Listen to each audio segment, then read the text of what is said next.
Et voilà, une fois estompé, ça donne ça. Donc avec le blush, je pense qu'il faut y aller avec parcimonie. Il faut que ça se voit, mais oui, il vaut mieux y aller petit à petit parce qu'il vaut mieux en rajouter qu'en enlever.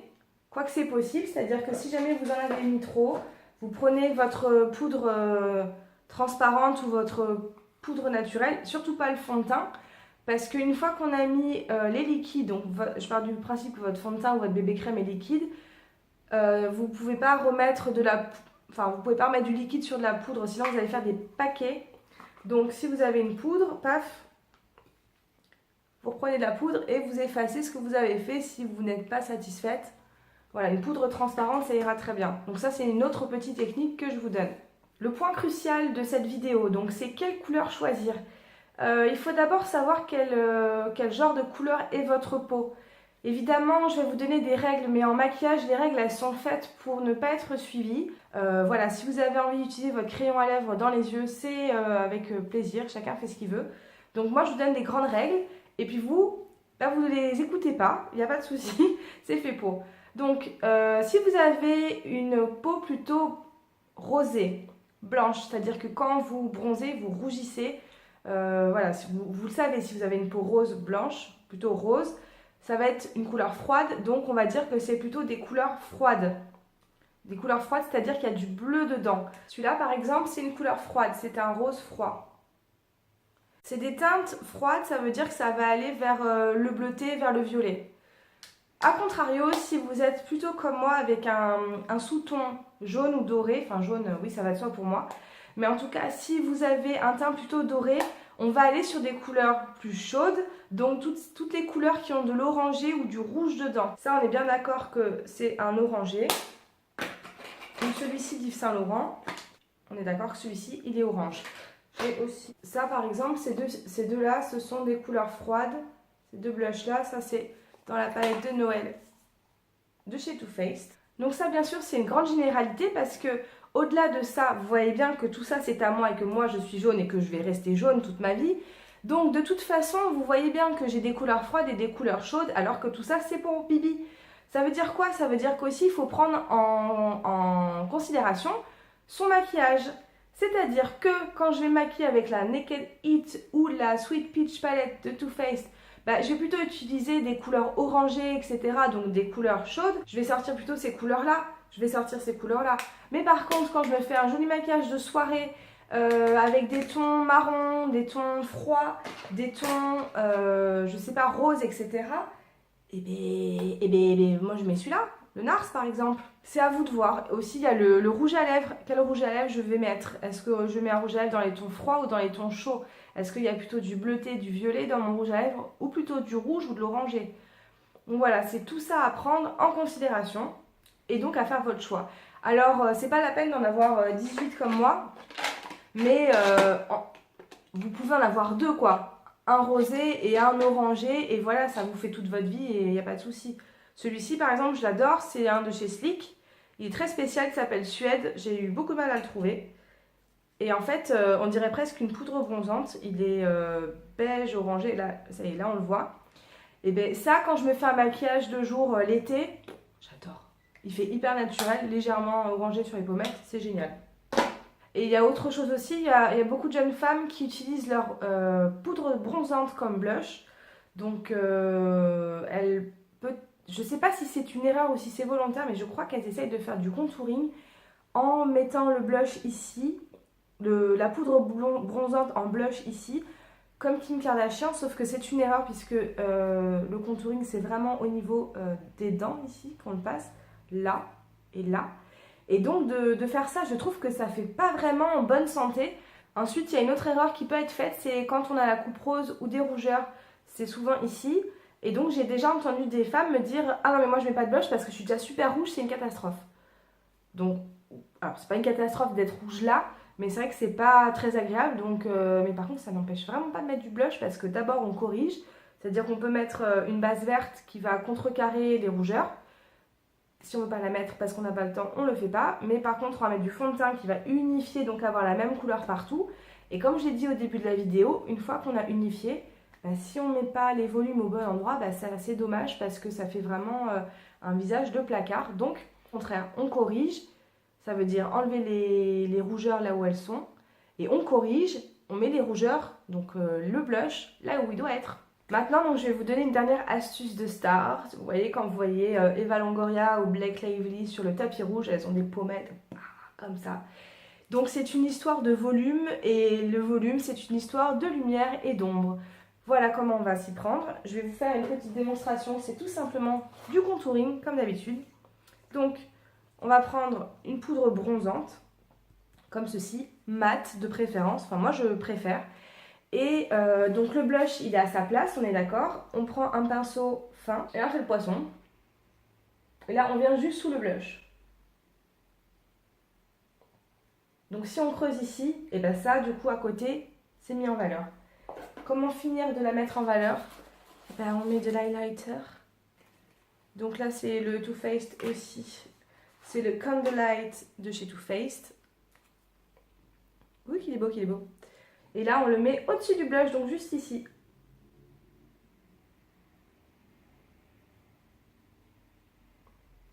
Et là, vous vous rendez compte que je ressemble à Eva Longoria. Et oui, j'en ai de la chance. Donc là, on vient de se créer une pommette en 3D. Je ne sais pas si vous le voyez bien. J'espère, mais en tout cas, vous avez vu la technique. Blush encadré de poudre bronzante mat. Donc attention, il faut que ça reste naturel, sinon ça va faire une grosse tache marron. Et highlighter là. Et comme ça, la pommette, elle ressort.